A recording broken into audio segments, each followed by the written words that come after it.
Hey everyone, welcome back to Either the Podcast. Again, sorry for my voice, I am still in PAX South recovery mode, but we have another interview, this time with Alec Saáre, one of the producers on Dungeon Defenders Awakened from Chromatic Games. Find out what makes this next game in the franchise so special, and how the studio dedicates itself to avoiding things like crunch, as well as listening to its community. So thanks for listening, and enjoy the show. So I'm Alec Saáre. I'm a producer at Chromatic Games. I handle production for all of our content, all of our design. I split also some of our marketing responsibilities. I look over all of our social media. I'm the director for community management as well, and pretty much just anything that comes my way. So what I do is I help make sure that all the work that we need to get done gets done on time. So we have everything laid out in calendars that say when tasks need to be done. I work with our teams to make sure that, with our content, that the direction that we need to be going in is fulfilled, so that we don't have to have back and forth with our directors constantly. Work with our design to make sure that we're getting builds out on time so that we can have stuff play tested. I'm also constantly playing the game, providing feedback and making iteration with our design team, and then also doing stuff like getting ready for PAX, like making sure the office is still functioning, and whatever else I can pick up. Is there anything that you do not do? So Nat Stone Cypher is what we call my work husband. So he's the other producer, and he handles production for our engineering team and our QA team, and also splits marketing with me. Awesome. So you talked about timelines, and when we were walking up here, you mentioned that the game, y'all only worked on this on Dungeon Defenders for 11 months. Yeah, with no crunch. So Augie Live bought the company back in December of 2018, and kind of throughout there, we were kind of figuring out what our next steps were while still supporting our previous title, Dungeon Defenders 2. So we kind of locked down the direction we wanted to go in February of last year, and then we've spent 11 months just developing on that. So we've got a game that, roughly about a year of development we're going to be releasing towards the end of next month, that we're super happy with. And anytime we tell people, it's kind of the same reaction, like, what? Yeah. That's how a pre-alpha is. But no, we've it's insane the amount of work that we've gotten. And with our studio, we probably are we've got 3 to 4 people from the Dungeon Defender 1 days, probably. How do the percentages work? Probably 50 to 60% of the studio was here during Dungeon Defender 2, and then everyone else we've hired on. We pulled students from different universities, like Full Sail University, University of Florida, and there's a bunch of different just game schools kind of in that area. We've brought them on as fresh talent and kind of helped cultivate that a little bit, and they've been putting out phenomenal work ever since. That's amazing. Yeah. So what do you think that stems from? Because we're here, there are a lot of panels here that we've seen. They're this is what it's like in the gaming industry. There's lots of there is lots of that crunch, and we talked yesterday for our Halo panel, how they just crunched that game together in basically a few months. So what do you think makes Chromatic Game different? Is it because you guys a lot of you already worked on Dungeon Defenders 1, so you're just oh, we got this, or is it just a general culture thing that you guys cultivated? I think it's a little bit of kind of A, B, and C there. So the first part is our hiring process. We are pretty strict on it. We're an indie studio. We understand that we don't want to be super crazy large, but with that is going to come a lot of responsibility for every role. So during the interview process, we get a ton of applicants in, and we really scrutinize kind of portfolios, what work they've done before, what their experience kind of is, if they have any, which is not we brought in a lot of students as well. And so people that we were really comfortable with that had experience, and we brought on as developers through first a phone interview and then in person, and then give them a tour of the studio with our engineers. We give them tests on site. We do some remote testing as well. So we're really thorough when we're bringing people on to make sure that they're going to be able to survive in the environment. We also for instance with our content team, we try to give people the tasks that they're going to be good at. So one of those things is for instance, I work with content quite a bit, and we have a handful of 3D artists. There's a lot of different kinds of 3D art in the game. So there's organic stuff with characters, but then there's also hard surface with environments, and even within hard surface there's pets. Pets are kind of organic, but there's there's weapons, there's there's environments, there's armor. So it's figuring out like, you know, working with them and figuring out one, what they excel at, and two, what they feel comfortable with. Yeah. And so when delegating tasks out and kind of laying out our entire production timeline, it's looking at like, oh, would person one be better at these things? If so, they'll get the work done at the quality we need faster than someone else. And so it's really getting like very familiar with your coworkers, or at least for me, like understanding like anyone who's under me for production, that I know what they're capable of, and that way we use their time like the most efficiently. So I know we've kind of been talking about all this other stuff. Can you kind of tell us something about Dungeon Defender 2? Oh yeah, sorry. I was like, we kind of got all the way around. No, that's all good. No, it's been great. So Dungeon Defenders is a combination of action RPG combat with tower defense. So what happens is you load into a map, and you have these different lanes where enemies are going to be coming from, and then you have a selection of 4 heroes currently with the base game, where you can build walls that'll stop them, towers that'll blow them away, traps that'll also blow them away, and auras that might shock them or hurt them, or like they might heal your heroes. So we offer a lot of tools for players to use to decide how they want to attain victory in our game. And victory is defeating all the enemies that are coming your way. So, because since the most recent Dungeon Defenders is a piece of the series, right? Mm-hmm. How do you think people who play Dungeon Defenders 1 or Dungeon Defenders 2 are gonna, see different from this new game? So a lot of the development for this was a combination between the two. We did a lot of surveying with our current players and players previously. Like what did you like about certain things? So the way we built this game was we brought Dungeon Defenders 1 into UE4. We ported the whole game over, and then from there we used that as the base to work from. And so we sent out surveys like, what towers do you use? What towers don't you use? What abilities do you use? What abilities don't you use? Which here, like the same kind of thing. What are your favorite maps? What are your favorite challenges? Like we were really extensive with all the stuff that we were asking, and we used that to make data-driven decisions. So we're setting up ourselves for success by focusing on what people like, and then the things that people didn't like or weren't using, we changed. So for instance, like our Huntress, she had an ability that made her invisible, but it was literally ranked the number one. It's like 80% of people were like, this is worthless. We don't like this at all. It doesn't do anything, which is fair because enemies just walk down a lane, but if your character goes invisible and they're ranged, they're not going to care anyways. They're going to focus on your character. So instead we wanted to make the gameplay for her feel like fulfill her like class fantasy. So she's an elf, and so we gave her an ability called Adrenaline Rush, and what that does is she's able to run faster, jump higher, shoot faster, reload faster, just like an overall kind of just boost to her gameplay because she's supposed to be a very mobile character. Yeah. So it was looking for opportunities like that to either make something better. So we did like a balance pass on some of the weaker towers. We didn't want to nerf the like good stuff, so we brought the other stuff up. But also looking for opportunities like, hey, this thing's just not used at all and people don't like it. Maybe we could put something in better that people enjoy a lot more. And so that was kind of our approach with a lot of the gameplay. And then even stuff from like Dungeon Defenders 2 has come in. Like we have these things called lane lists that I think some of you guys might have saw yesterday, which dictates where like enemies are going to go. Yeah. Dungeon Defenders 1 didn't have that. And so people, especially during PAX here, have been like, oh, this is awesome because I can like learn where they're going to go and understand like this is where I need to build. And it's like, yes, that's exactly what it's supposed to do. So we have like a lot of Dungeon Defenders 2 like quality of life stuff that kind of came through. So it's DD1 with a lot of DD2 quality of life brought into it. That's awesome.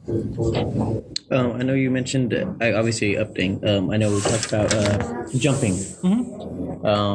Not all characters could double jump.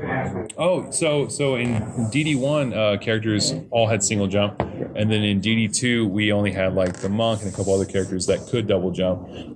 And so we kept having people in DD2 ask like, can you give us a way to augment our characters to be able to do that? And so when making DDA, we thought about that quite a bit. There's a bunch of games that we'd also played, like we played a bunch of like MMOs. So like World of Warcraft added a class that had double jump.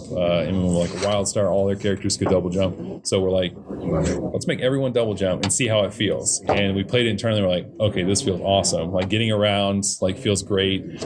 There's like a lot of maps we have that have pitfalls in them. And so now if you just walk off the edge, you can still potentially use double jump like to get back to safety. So it adds like a mastery of the gameplay if you're able to have those like little moments that aren't actually technically like the main focus of the gameplay, but it gets your adrenaline up a little bit and you're like, oh yes, like hell yeah, I did it. And so that's kind of like the big focus is like we even increase like the base movement speed for a lot of our heroes. Like the Squire in DD1 was like a slug at first, and you had to put a lot of points into it to make it move faster. And so we brought up his base speed, and we changed his scaling a little bit with speed so it wasn't too crazy. But we brought all the heroes to just one base speed, so it's fun to get around with. You don't feel penalized. The gameplay goes a little bit quicker as a result. And we're really happy so far with everything we've done with them. I think one of the things I want to ask too is like, hearing you explain how you all made this latest game and how much you put stock into listening to your community and finding out what they liked, what they didn't like. And I know a lot of the times for community manager, community dev, it's like, okay, how do we filter out like the stuff that isn't constructive and the stuff that's great? What avenues are you using to collect, community information? Are you just like reading through what they're tweeting about? Are you using a Discord? Like, how are you managing all of that information that surrounds the Dungeon Defender community? I get you. So one thing that we've done is when we do the surveys that I talked about, we send those out through like a newsletter and also through our Twitter and our Facebook and Discord. We say, here's this, fill it out. We also use like anyone who got the beta, we had their email because that's how we sent codes out to them. So after a while, we sent out the survey saying, hey guys, fill this out. Like this will help produce a lot of feedback for us, and we had thousands upon thousands there. But then we also have multiple like formats like through our forums. We have a DDA feedback session where we just go through, we just pour through the feedback and we take notes and kind of like certain things kind of align with one another. So we just make notes of that.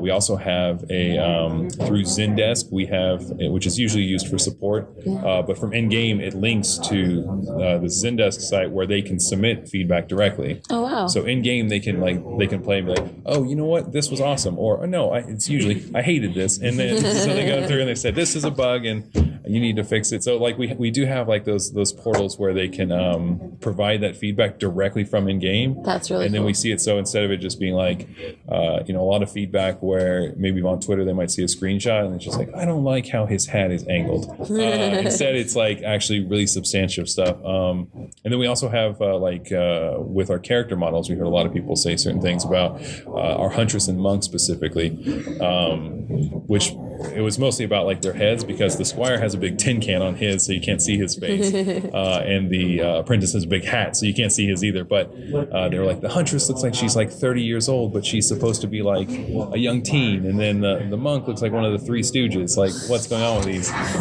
And so we took that feedback and like in our large survey we sent out asking how people felt about stuff. We kind of like started, bringing the Huntress, like doing some things to kind of soften certain parts of her face to make her look younger, and same thing with the Monk, like rounding his face up because he had this like triangle strong jaw, so we like softened that up a bit. And we asked people, do you want us to keep going in this direction? And they said, oh, please keep doing that. So some of our artists even got really passionate about that feedback, and usually it's our senior 3D artist and our art director are the ones who were handling that stuff, but our juniors came in and like overnight, like it was only like a couple hours after work, like we were like, you don't have to do it. If you want to do it, go for it, but like this is not required. And they spent just a couple hours themselves, changed the faces. The next day we came in and we're like, all right, these look really good, like we're gonna go with these. So which is another thing we're really proud of at our studio. It's like a lot of people want to do the best job possible, and if they see something, like they'll just do it. Like they'll run it by production first, so they don't go rogue, because we're very strict about that. But they will like say, hey, like I saw this, do I have time to do this? And we'll check it out. And if not, they're like, can I come in on the weekend and just do it myself? And I'm like, sure, you can try, like no promises, but if you're passionate about it, we want to see what you guys can do. And so far it's turned out like a lot of really awesome things in the form of gameplay and art. That's awesome. So for me, you in terms of like the game itself and that kind of like what players can expect, coming from DD1 or DD2, is a barbarian coming back? Are you giving us the barbarian? Because personally, one of my favorite things about DD2 was the barbarian. It's just a different kind of class. Oh yeah, for sure. Just reckless mayhem. So for our DLCs, like how I talked about, we're going to be bringing back characters. That's something that we're still kind of talking about, but we do want to follow the same kind of guidelines where we have like the squire and the apprentice are like really well rounded, where the monk and the huntress are kind of like they have either utility or just things that kind of you can't just really just build with them unless you're playing at a super high level and very active. But we do like the idea of like having heroes that come in that only do damage, like the barbarian. We've even talked about like doing certain heroes that only do defenses. So like trying to get like a mix there through our DLCs is really a big thing that we're aiming to do. And of course the barbarian's like a huge fan favorite, so we definitely want to bring him back either as a barbarian or in some kind of like variation thereof. Art, yes. No, I've been kind of waiting to ask more about art because the art style is phenomenal. Thank you. I mean, sadly, I haven't played DD1 or DD2. This is kind of like my first exposure to the game. And when I saw the booth and I saw this people playing on the screens, immediately I was like, oh my God, it's vibrant. Yeah. It's alive. It's adorable. And yet it's still like the animations in combat are also still really are really good as well. Like it's a well-rounded piece. So what went into kind of designing that aesthetic and really kind of making it have that it's kind of like a warm feeling. Like it invites you into play, and then you get in, and you're in. It's like an intense like, okay, now I got to find out where everybody's coming from, and like it's this nice blend. Like what went into that? So kind of like what our art direction was is we all kind of sat around and talked about it for a bit, and really what we landed on was what made DD1 feel like really unique when it came to its art style and how to bring that into 2020. And so our goal was, like back in the day, like Saturday morning cartoons, like how like what did they do? And so like within the art style, we've got like we kept things like childlike, like the environments are scaled to like the characters, and they're so like in some of the maps that we didn't show here, like there's like handrails. So instead of like they're little like kids this tall, the handrails aren't super tall, they're like their size. And then also we have like an outline effect to everything, so it adds like a cell shade kind of effect that has that cartoon effect. And we also, alongside, like we offer a lot of agency with our gameplay, but we also let people kind of change our art style a little bit as well. There are options that players can use if they don't like the like outline effect. They can go through and turn that off, and it turns the game into like a more realistic looking game as well. So because some people were like, oh, it looks too cartoony, and it's like, yeah, that's kind of what we're going for. But I mean, if you dig the gameplay, but we don't want you to just be like hate what you're looking at, you can turn that stuff off if you want to. We prefer it to be on because we like it a lot more, but it's not everyone's cup of tea. So we try to like be as appealing to as many people as we can. So so that's kind of been our approach with Saturday morning cartoons, but also giving people like what they want as well. That's amazing. And you did this all in 11 months. Yeah, it's been crazy. UE4 was like, it was like in Dragon Ball Z when they're wearing the armor like that and it weighs everybody down. Yeah. Like that was what UE3 was. And then we went to UE4 and it was like all the armor. Hyperbolic time. Yeah, that's what it was. It was like we were just like Super Saiyan, and then we came out and we were all of a sudden Super Saiyan 4. Like we skipped a bunch of steps. So like the tool set's been like phenomenal for us to work with. That said, we again when we come out to this like PAX and we talk about it with even other developers, like, oh yeah, so how long you guys been working on this? We're like 11 months, and they're like, what? So we're like, is that like, I don't know, does that mean too slow or too fast? Like we don't know. We only work on our games. And they're like, no, like this, we thought like 2 or 3 years. So it's been really awesome to have people come out and give that feedback, and other devs just like have maybe put some fire under them to be like, we should be working faster or something. But then they're like, oh yeah, how much crunch? We're like, none. Like we do stuff on like the weekends, like we're like, hey, we're doing a big build coming up. If you guys want to come in on the weekends, on like Saturday or Sunday for a few hours, not like the whole day, like we'll provide lunch, but that's whoever wants to. Like it's not like this person. And so usually like when we have those kinds of things going on, and like we'll have probably that going up to launch, we have like probably 4 or 5 people come in just tweaking stuff, making sure things feel really good. and then we just bring in lunch. Honestly, the whole studio, I think the reason the work goes so well is it feels like we're just hanging out with a lot of friends, for the most part. Like, I go out to lunch constantly with different people from like our art team, from design, from engineering, like all across the board. Or I'm at my desk just being like curmudgeon, like, no, I got to keep working, guys. Like, go do something else. But that's like a really big thing. We're a really open group. Like, our community manager just started not too long ago, and she hangs out kind of in our design area. But one of our artists came over and was like, hey, we're going to get boba. Do you want to go get boba tea with us? And she's like, sure. And so now she's friends with them, and like it's just a super like open and warm and accepting environment. That's awesome.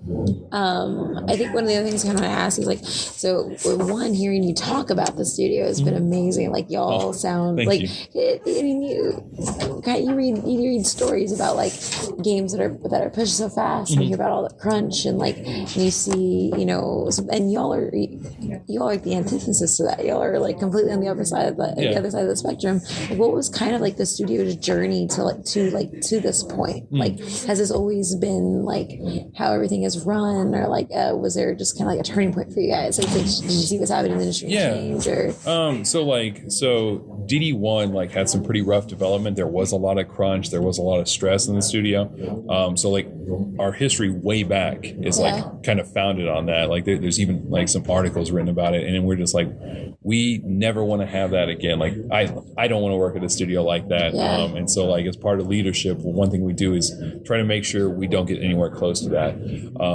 So when Augie bought the company back in December, we had like a lot of agency over like, how do we want all this stuff to be set up? How do we want to make sure people are happy? What do we need to do in order to do that? So, one thing we put out was like a handbook on like processes for just how to be at work, which we didn't really have to tell. A lot of our employees are like, they're adults, they know what to do. But it's just like, if you ever feel uncomfortable about something, we have an HR process where you can either submit something anonymously or you can go talk to them, and they'll get your like issue resolved. Luckily, we've had none of that happen.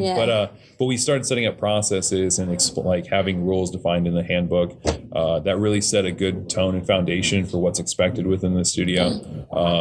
And maintaining kind of like a friendly demeanor.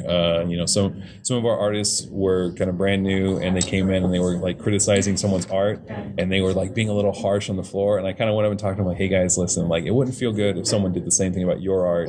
So like we can set up like meetings where we can go through criticism, just have it like documented and make sure to be constructive, and just like talking to them like that, just like people, like that fixed the issue like right away. Since like that was what helped get them into like changing the characters. Like they came into a meeting with a lot of documented feedback, and then we sat down, spent 20 minutes, went through it, and our director's like, yeah, cool, do something overnight if you guys want to, and we'll see what it looks like. So it's like trying to identify behaviors that like can be corrected before like anything gets out of hand. And so finding those little things and squishing it like gives them perspective as well. Like, oh yeah, I don't want people like saying bad stuff about mine. There's a better way to do this. So constantly looking for those opportunities to show the better way is what I think has really made our studio work really well. That's awesome.